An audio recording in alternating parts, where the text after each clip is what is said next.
in your mind, make Jaylen Brunson, son of Rick Brunson, a superstar? Cover Rick. Look, I expect the Knicks to win. I got the Knicks in 6. All right, New Yorkers, I got the Knicks in 6. Don't yell at them if you see them on the street. But no, 1,000 times no. This is crazy. This is crazy. Okay. Wait, what are we saying? I'm not falling for because he does it in New York versus Sacramento that he's going to be a superstar. That's like saying Fat Joe is a top 5 rapper of all time. Well, Fat Joe is dope.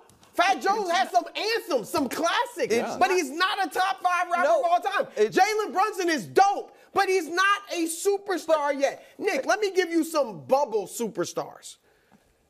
Devin Booker. Is he better than Devin Booker? Yes. Okay, I disagree. Yes. Jaylen Brown. Is he better than Jaylen? Really? Because Jaylen Brown can D you up. He is better than Jaylen Brown. Okay. Donovan Mitchell. So that one's very, very close. It's not, because Donovan Mitchell has a much better track record of dropping 50 and 40 and all of that in the playoffs. Let me finish. Sorry. Jimmy Butler, I mean, he's older. Jimmy Butler. Kyrie. So with Kyrie, that's a very close He's not one. better than Kyrie. De'Aaron Fox? So De'Aaron Fox has been in line at Club Superstar. Okay, but if he had made the conference finals, he probably would get in. That's all it takes. No. Get to the conference finals. Let me throw a little something at you. Because Jamal Murray averaged 26 points a game in helping a team win a championship. Their first ever. Yeah. Then he hit 2-game winners to oust LeBron and AD. He ain't a superstar. Trae Young has averaged 25 and 9 for his career. Led a lesser team with a lesser coach to the conference finals. He ain't a superstar. Now I'm supposed to say Jaylen Brunson is? Because it's your. He's a star. Hold on. So here's my pushback and issue with your analysis of this. You are acting as if this is a 1-year wonder. It's a 2-year wonder. I would say 3. I think that 16 points a game is superstar level. No. Wow. No. What I am saying is we saw 2 postseasons ago, he got a glimpse of the number 1 option. With those 3 games, Luka was out. He was excellent. He was then unquestioned the second-best player on a team that had back-to-back playoff upsets and then ran into the champs in the conference finals. Second-best player on a conference finalist. The next year, he goes to the Knicks and I think overachieves our expectations. I think everyone's expectations. You would admit that, mine as well. And they go as 24 again. Right. Over in 28 a game in the playoffs, and they win a round that we didn't expect them to win, and then they lose to the eventual conference champions. And then this year has been 36 a night in the playoffs. Something one series. It was one series against an injury-laden Philadelphia team. Right, but what you're now saying is even if he does it in a second series, against an Indiana team that is allergic to playing defense. Why isn't Trae Young there? Tell me why isn't Trae Young? Because Trae Young did not follow it up. Trae Young was not good the next year. Trae Young, really? It was because he averaged like 28 and 10. True, because Trae Young we saw him in that postseason, and then we said, oh wow, maybe he's better than we all could have expected, and then we have never seen anything close like that before. Last year we saw Jaylen in the playoffs. We were like, oh man, he's really good in the regular season for the Knicks, better than expected. In the playoffs, he was even better. This year, he built on that. Was a fringe MVP, MVP ballot guy. So was Isaiah Thomas. Right, but that was 1 year. That's my point. This is 1 year. No, he wasn't a fringe MVP candidate last year. I understand that, but he was better than little Isaiah Thomas was the year before. Isaiah's had good years before that monster But win. what none of these guys have that you listed, none of them, you can say it's one series, is a playoff series like the one Jaylen Brunson just had. None of them. 36 a game is the team's only offensive option. I'm saying this, listen, Club Superstar opens next week. Jaylen Brunson might be in there. He's a great player. He's a very good player. Let's slow down. Not yet. Jaylen Brunson might be in there. I'm not saying he never will be, but not yet. If there's an open spot on the Olympic team, let's say Kawhi doesn't play, would you want Jaylen Brunson? Jaylen's a winner. I love that attitude. So would you want him on the Olympic team? I would be fine with him on the Olympic team. So but that don't mean you're a superstar. He's kind of. You're representing the country, one of 12 guys. I can't believe you'd rather have Devin Booker. I can't believe it. Devin Booker, yes, he's better than Jaylen Brunson. I vehemently disagree. doesn't have like the truly lunacy. And I understand there are a lot of, like, because immediately, not because of my doing, this show's doing, this became somehow by proxy about Michael Jordan. Michael Wilbon, who I have massive love and affection for, immediately in his evisceration of LeBron. Close with LeBron's camp, too. I get that, but immediately brought up Michael Jordan and the GOAT debate.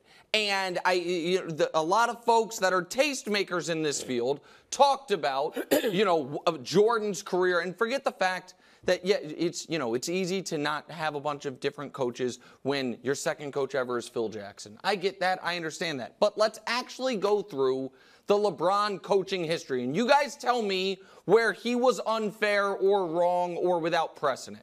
First coach was Paul Silas. Paul Silas got fired halfway through LeBron's second year. That was not because of LeBron James. His second coach, when people were like, I don't think he should have got fired. But that wasn't LeBron's doing. There was no reporting that 20-year-old LeBron was like, hey, get rid of him. Then it was Michael Malone's father, interim coach, late Brendan Malone, but that doesn't count interim except for when they're doing the 10 coaches thing. That's how you get to 10. Then there was Mike Brown. Mike Brown was fired when LeBron left. Mike Brown, for the record, I think is a very good coach. Also made 1 finals ever as a coach when he was coaching LeBron. 5 years not coaching LeBron, 0 finals. But LeBron didn't. He was silent on that. Yes. But the Cavs trying to re-sign him took it as, he doesn't want Mike Brown. Right, but he was leaving, and he did not. So then there's the one everyone brings up, Eric Spoelstra. Okay, so in that meeting with Pat Riley, it was, for the record, LeBron James and Dwayne Wade. None of this falls on. It was the whole team. Right. None of this somehow falls on anyone but LeBron. What is also not brought up is that Pat Riley, a few years prior, had fired his coach and put himself on the bench, and they won a championship. So those guys being like, hey, can you do that again? Is that available? Was not a ludicrous ask. Pat Riley said no. Also, Spo, who I think is great, it should be noted, 4 years with LeBron, 4 finals, 2 championships, 12 other seasons coaching, 0 championships, 2 finals. We can keep going. David Blatt. I think he's. My point is this. People are acting like LeBron is a coach killer when for every one of these coaches, every single one, the only high-level success they've ever had was with him. There is not a single coach. Spoelstra was pretty good. Wildes, you're not a big fan of finals appearances. I know that. I happen to be. But he was 100% on finals appearances and 50% on championships with LeBron. In the 12 years without him, 2 finals appearances, 0 championships. David Blatt, coached in the NBA for 1 year, or a year and a little bit. Made the finals. Anybody think that was the wrong call? Ty Lue, who we all think is an excellent coach. 3 years with LeBron, 3 finals, 1 championship, didn't get fired while LeBron was there. I'm not convinced they couldn't have won it with Blatt. Okay, well, maybe so, but the Ty Lue thing was, I think, smart. Ty Lue's a great coach. And as great as Ty Lue is, he hasn't been back to the finals since he was on coaching LeBron. Then there was a time and place people were so adamant about LeBron's a coach killer stuff, they caped for Luke Walton. Luke Walton, who never won more than 35 games until the 1 year he had an injured LeBron, then got fired, went to Sacramento, got fired there. And then again, you have Frank Vogel. 3 years with LeBron, 1 championship. 9 other years, nothing close to it. Did really well in Indiana. And did really well in Indiana and lost to LeBron. Did poorly in Orlando. His big 3 was Roy Hibbert, Lance Stevenson, and Paul George. And now we have, it seems like, people defending Darvin Ham without ever actually defending him. And this is why it bothers me. Here's what people are saying. Darvin Ham is a great man. LeBron James should take accountability. At no point has anyone said, I think Darvin Ham did a great job with this Lakers team, and here's why. I've heard people say that. Okay.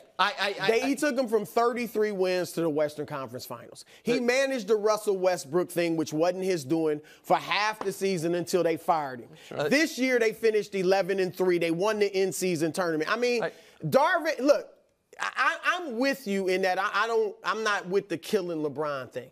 We all know, do I think LeBron ordered the hit? No, all right? But had LeBron said, look, D-Ham's fine, we're good, he would still be the coach. That's, I think, as far as you can go with LeBron. There's some cryptic stuff. There's some body language stuff that LeBron tends to do other places. And look, people don't dig when through body language or cryptic messages, you put the blame elsewhere. That's what they are not with, especially when you're as great as LeBron. And that is something he don't outright come and say, oh, it was his fault, it was his fault. But the cryptic tweets, the body language, or the tantrums at times on the sideline, all of that says it's their fault. Just accept it, even if it's not your fault. Take it as the leader that it's on me. And that's what pisses people off. I'm just saying. Now, this was a mistake to get rid of Darvin Ham because who's out there? To me, the best hire would be Mark Jackson. I doubt that's happening. Mike Budenholzer, who Darvin Ham learned from. I think Kenny Atkinson would not be a bad idea. You think LeBron's going for Kenny Atkinson? The reason he wasn't feeling Spoelstra and David Blatt was because they hadn't done anything, but they carried themselves like they had. Kenny Atkinson's the same way. The dude that got ran off by Kyrie and KD, you think LeBron's going to accept that? Well, the reason I say Kenny is because I don't think Ty Lue's a real option, and I think a first-time head coach is wrong. But here's the part that I just think nobody is going to, I think, kill Durant or Booker when Frank Vogel gets fired. Oh. When Monty Williams left, I don't know if they could throw their bodies in front of it. But I don't think it is unfair to say when you coach the Los Angeles Lakers and you get basically as good of health as you could possibly hope for from LeBron and AD at this point in LeBron's career, not with you, and all NBA, they're both going to be all NBA caliber guys. And you are all year long stuck at 10, fight your way out to 7, and then get whacked in round 1. That, fair or not, that gets people fired. Well, we don't know how good this Lakers team is, honestly. But are they better than OKC? We don't know. Minnesota, certainly not Denver, Dallas. It's the league here. I don't know who wants this job, to be honest, because it's not a great job. The Lakers don't tend to pay their coaches a ton of money. If you win, you're not going to get that much credit, a la Frank Vogel. If you lose, you're going to get all the criticism. And Nick, they ain't winning. So the only way they could possibly win a championship in the future is if somehow Kyrie Irving fell into their lap. He's not. This team is not going to win. Where's Denver going? Dallas, Minnesota, OKC. Memphis, I presume, is going to come up when they get Steven Adams and Ja back. Steven Adams got No, I agree with that. The point that I am trying to make is there is a level of find a way to lay this at the feet of, you say cryptic tweets, which, by the way, this year, we're talking about the hourglass from 2.5 months ago. That got Darvin Ham fired. There haven't been those tweets. There hasn't been those IG posts. There is stuff when it is simple as the Lakers carry themselves like they are S-Bob or La Bob or whatever it is, right? And if you don't have the easy, and I don't even want to call it excuse, explanation of one of our best players is out for the year, or, those things, and you have this type of year, it usually gets people whacked. And I just don't, I think that when you go through the actual record of the coaches, and it's like, LeBron, evidently within the Lakers, is just universally believed. He has the power to fire, but not the power to hire. We all know he wanted Ty Lue, and the Lakers made him an embarrassing offer, a lowball offer, and now are leaking to people, oh, we want Ty Lue, when he's under contract with the team that shares a building with him. So I just don't buy it. And this idea... Yeah, I think it's gone overboard on LeBron with that. But I'm just saying, we do know he didn't save Darvin Ham. But I guess my thing would be, why would... we disagree. Because who you want... have a plan. Who they going to get? You and I disagree on the job Darvin Ham did. And I do not know this, I have not spoken to LeBron, obviously, about this. If LeBron happens to agree with me that he did a poor job, that I know enough about basketball, I know enough about the league, I think this was a poorly coached team. Why would he stop it? I think that is a fair opinion to hold, that Darvin Ham was a little out over his skis as the head coach of the Lakers. Why? So he should stop it out of what? How do we know he underachieved? What we know is they were a 33-win team when he got there with a mess, chemistry experiment gone awry, and he leads them to the conference finals. That's what we know. On the 33-win team when he got there, that was not an 82-game season, right? And that was also no, it was an 82-game season. So it was a 30. So was that the year LeBron was played out? 56 games. I mean, that's enough okay, to yeah, win you're right. So it was games. the year after they, 2 years after they won the title. It feels I'm just saying, like, where's the proof that they underachieved? I did think they were really maybe the second best team. Yeah. I don't necessarily think that after watching Minnesota and watching Dallas and watching OKC. They might and the biggest thing to me is who you're going to get.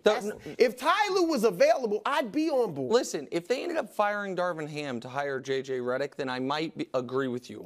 But the point that I am making is I do not feel it is LeBron's responsibility to save someone's job if he thinks they did a poor job.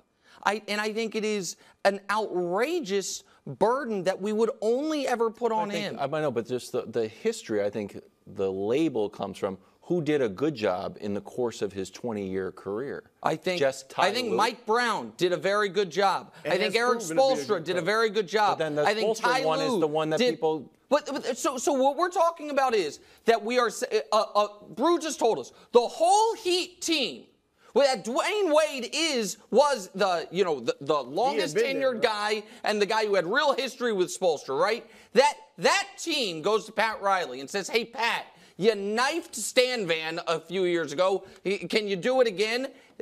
Pat Riley, to his credit, says no. And that's so LeBron's biggest coach killing was an attempted murder. And what are we talking? And so do I think he has had a good head? Do I think any of the three Lakers coaches have done ultimately a good job? Walton, Vogel, or Ham? I actually don't. I know Vogel didn't do a good job. I thought Vogel totally mishandled and was unable to get his arms around the Russ situation. I think that's what got him fired. That was a tough situation. Agreed, but that's what. But he also helped. They won a championship with him. Correct. Yes, and I think sometimes you can win a championship despite coaching. I do think that. Okay. Coming up next, Saquon and the Eagles going to the Super Bowl. Thanks for watching. Subscribe here to get more from the show and to check out clips from other shows on FS1.